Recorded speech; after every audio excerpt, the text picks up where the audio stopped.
think it's more or less unavoidable, I would say, if you want to keep the planet going well. But also, I think it's a matter of pleasure. It's so much more pleasurable to ride to a shop or to whatever you need to do than just hop on your car and drive maybe 5 minutes and then stop and then drive back. I think riding is it's just more pleasant, really.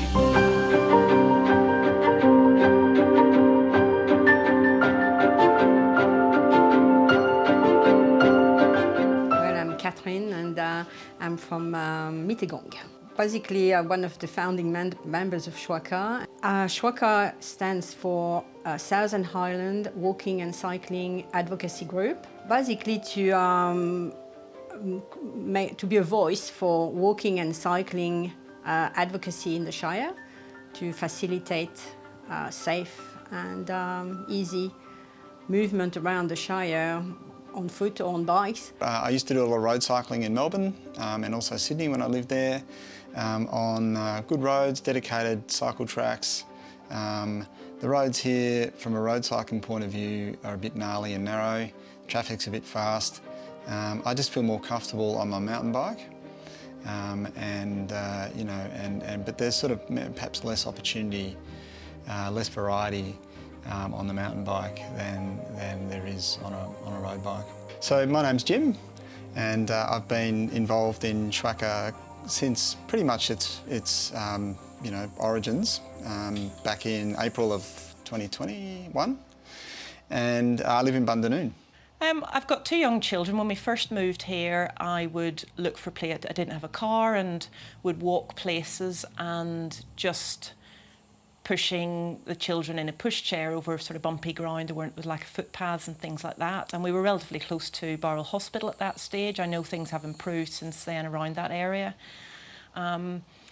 Again, there's lots of great routes, but they're very disconnected. So you can cycle for a few kilometres and then there's a 500-metre gap and then there's more footpath again. So it's that lack of connectedness. And my boys are very competent on their bikes now, but when they were younger, I was the nervous parent just going out and making sure they were safe. I'm Ruth and I'm from Barrel, and I got involved in SHWACA, went along to the initial meeting back in April 2021 and saw an advert for people who are interested in sort of walking and cycling and improving the infrastructure and things in the community, and I thought, oh, that sounds interesting. I'm also a school teacher and I like to be able to walk and cycle places, and was looking at other opportunities to be able to do that a bit more.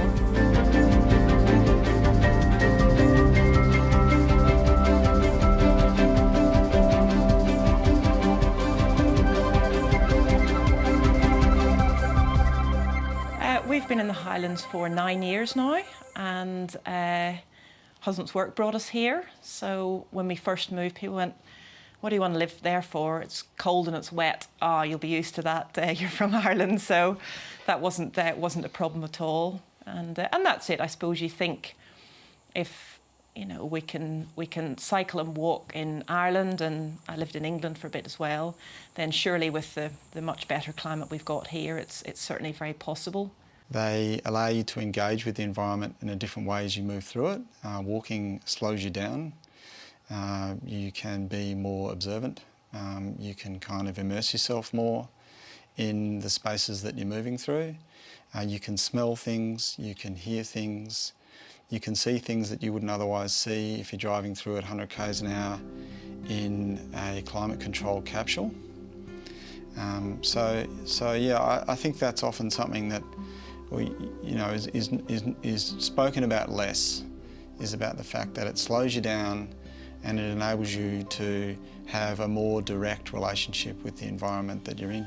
As a school teacher, there's well-documented evidence about benefits to children's concentration and things in classroom when they've had exercise and fresh air and things like that. So I'm particularly interested in the safe routes to schools and ensuring that children can walk and cycle safely to school. And having talked with a number of the local schools, there are challenges and concerns, understandable concerns from parents about not living particularly far from a school, but it's not very practical for their children to get to school safely. Constantly the lack of infrastructure to park my bike when I go from my place to Mittagong. It's almost impossible to find a bike stand. That's one of the main challenges when riding. The other challenge when I'm a walker as well is the lack of signage. You know that there are tracks, but you never know where they go to. The one that I do the most, and the one that I do on my own mostly, with a little bit of a swim every now and then, is down to Bundanon Creek from Toos Lookout, which is the dedicated track, which has a gorgeous pool at the bottom that you can swim in.